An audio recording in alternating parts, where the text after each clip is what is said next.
2022 সালের 11ই আগস্ট দেশের 14তম উপরাষ্ট্রপতি হিসেবে শপথ নিয়েছিলেন রাজ্যসভার সভাপতি জগদীপ ধনখড়। কিন্তু সেই উপরাষ্ট্রপতি পদ থেকে অবশেষে ইস্তফা দিলেন। মাত্র 3 বছরের মাথায় ইস্তফা দিলেন। ঠিক কী কারণে ইস্তফা দিলেন সব কিছু আলোচনা করবো আজকের এই ভিডিওতে। নমস্কার, আমি সত্যজিৎ পাল। জগদীপ ধনখড় একটা ভারতবর্ষের রাজনীতিতে অন্যতম একটি চর্চিত নাম। তার কারণ তিনি রাজস্থান থেকে উঠে এসেছেন এবং আইনজীবী ছিলেন এবং রাজস্থানের একটা সময় সাংসদ ছিলেন, বিধায়ক ছিলেন এবং কেন্দ্রীয় মন্ত্রীর দায়িত্বও সামলেছিলেন। সেই জগদীপ ধনখড় পশ্চিমবঙ্গের রাজ্যপাল হিসেবে দায়িত্ব নেন 2019 সালে এবং 3 বছর সেই দায়িত্ব পালন করেন। এবং তার রাজ্যপাল থাকাকালীন কিন্তু বারবার বিতর্ক সৃষ্টি হয়েছে, কারণ রাজ্য সরকার যেসব দুর্নীতির নানাবিধ ইস্যু নিয়ে কিন্তু তিনি সরব হয়েছিলেন, যেখানে বাংলায় সেসব বিরোধীও বলতে তেমন কিছু ছিল না। কিন্তু সেই সময় কিন্তু এই রাজ্যপাল রাজ্য সরকারকে চোখে আঙুল দিয়ে দেখেছেন তাদের ভুলগুলো। বালি পৌরসভা, হাওড়া পৌরসভার এই বিতর্ক, সেই বিতর্কেই কিন্তু তিনি কখনোই রাজ্য সরকারের সমর্থন জানাননি। এবং 2021 সালে যে ভোট পরবর্তী হিংসা হয়েছিল এবং সেই সময় এই রাজ্যপাল ছুটে গিয়েছিলেন আক্রান্ত মানুষদের পাশে, এবং সেটা কিন্তু এই বাংলার মানুষ কিন্তু রাজ্যপাল জগদীপ ধনখড়, তৎকালীন রাজ্যপাল জগদীপ ধনখড়ের চোখে জল দেখেছিল বাংলার মানুষ। ফলে স্বাভাবিকভাবেই রাজ্যপাল তার ভূমিকা বা রাজ্যপালের দায়িত্ব এবং কর্তব্য সময়ে অত্যন্ত বিচক্ষণ ছিলেন জগদীপ ধনখড়। একজন আইনজীবী, প্রখ্যাত আইনজীবী, একজন রাজস্থান হাইকোর্টের আইনজীবী ছিলেন, ঠিক তেমনই সুপ্রিম কোর্টের ছিলেন। ফলে তিনি অত্যন্ত একজন গুণী আইনজীবী, আইনটা খুব ভালো বোঝেন।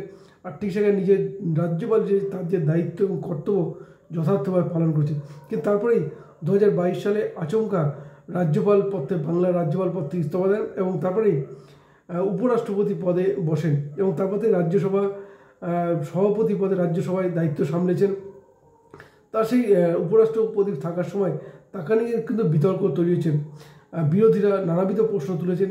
কিন্তু জগদীপ ধনখড় কিন্তু ছিলেন অবিচল। কিন্তু হঠাৎ করে ইস্তফা দিতে গেলেন কেন? অনেকেই বলছেন তিনি যে ইস্তফাপত্র দিয়েছেন রাষ্ট্রপতি দ্রৌপদী মুর্মুর কাছে, তাতে কিন্তু তার শারীরিক অবস্থার কথাই উল্লেখ করছেন। গত কিছুদিন থেকে শারীরিকভাবে অসুস্থ ছিলেন জগদীপ ধনখড়, এবং যদিও তার উপরাষ্ট্রপতি পদে থাকার সময় বেশ কিছু বিতর্কের সৃষ্টি হয়েছে, বিরোধীরা নানাবিধ প্রশ্ন তুলেন, কিন্তু তার শারীরিক অসুস্থতার ঘটনাও কিন্তু খুব একটা মিথ্যে নয়। তিনি হাসপাতালে ভর্তি ছিলেন, চিকিৎসাধীন ছিলেন। সেখান থেকে ফিরে এসে সোমবার অর্থাৎ বাদল অধিবেশনের প্রথম দিনই কিন্তু তিনি তার দায়িত্ব সামলেছেন। কিন্তু হঠাৎ করেই রাজ্যসভার সভাপতির দায়িত্ব সামলেছেন, কিন্তু হঠাৎ করেই তিনি ইস্তফা দেন, যেটা জানা যাচ্ছে। কিন্তু শারীরিকভাবে প্রচণ্ড অসুস্থ। যদিও আর একটা প্রশ্ন উঠে আসে যে সামনেই বিভিন্ন রাজ্যে কিন্তু বিধানসভা নির্বাচন হয়েছে, তাহলে কোনো রাজ্যকে রাজ্যপাল পদে যেতে পারেন তারও কিন্তু সম্ভাবনা খুব একটা নেই, তার কারণ তিনি শারীরিকভাবে সত্যিই অসুস্থ। আরেকটা যেটা কারণ অনেকেই বলছেন যে এই মোদী সরকারের আমলে নানাবিধ আকস্মিক সিদ্ধান্ত কিন্তু নিয়েছে। 2016 সালে নোট বাতিল, প্রধানমন্ত্রী হঠাৎ করে জাতির উদ্দেশ্যে ভাষণ দিয়ে 500 এবং 1000 টাকার নোট বাতিল করেছে। ফলে খুব একটা কিন্তু অবাক করার ক্ষেত্রে নয়।